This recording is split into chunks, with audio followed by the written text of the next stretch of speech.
Welcome to lesson number 4, Radical Kindness with Self-Love Life 101.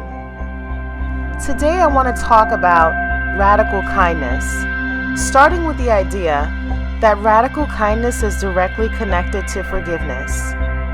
Why do I say that? Because if we think about forgiveness as the source and the root of kindness, we will forgive ourselves when we mess up, because we're human. And we'll also be able to forgive others who may cause harm to us. Radical kindness connected to forgiveness is part of a radical self-care framework.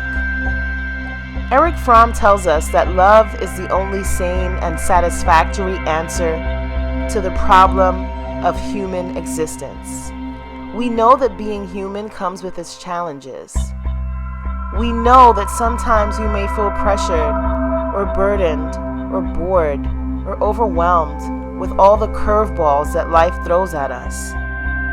But how we navigate that is important, and I want to start with a Black feminist framework here by Bell Hooks, who reminds us that when we really want to change political paradigms, and when we really want to uproot this oppressive system, we have to be willing to embrace collective as well as individual change. And change is really hard, because what happens in the human experience is we have a lot of things that we do repeatedly. And sometimes that can really strip us of our understanding of ourselves as well as the understanding of others. And more importantly, it may prevent us from being as kind as we can. Think of kindness as a bomb. When we think of kindness as a bomb, we will enter every conversation with kindness. We will solve all of our problems, no matter how big, with kindness. The easiest thing to do is react to things that are outside of our control. However, operating with kindness as a bomb allows us to calmly navigate life's curveballs in a way that is rooted in our radical self-care. It is about forgiveness.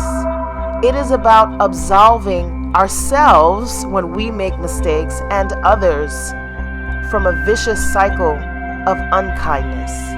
It is about offering up ourselves to other folks, creating space for folks through radical kindness in whatever ways that we know how. To learn more about this framework, I highly recommend Radical Kindness by Angela C. Santomero. This is a really interesting book, and we can really do a lot with this. I plan to talk about this a lot on social media starting in the new year, 2021. But this framework is also tied to having a generous heart, right? To really think of others as much as we think of ourselves. And in an individualist society, sometimes it's hard to do that. But let me remind you about kindness. Kindness is a radical framework. It includes wellness, hospitality, using your imagination, acceptance, inquiry, all the things that make us human. And to explore this idea more, I highly recommend Real Love, The Art of Authentic Connection, which is a great companion text to Radical Kindness, because it really helps you understand love not as this cliche thing that is often thrown around in the media, but as something that can really change our lives. What would it look like if we could really spread radical kindness in our lives? What would that feel like for us to spread our wings in a way that allows us to be seen and heard without making others feel smaller in the process? What would that look like and feel like to live in a world where everyone could radically accept one another? Just think about the power behind that. And as you think about that, I want to leave you with some more words from Bell Hooks, which really ends this nicely. She says, "All the work I do is built on a foundation of loving kindness. Love illuminates matters." As we move into 2021, and we exit the crazy that was 2020, I want to remind you that you have this space, and I see you.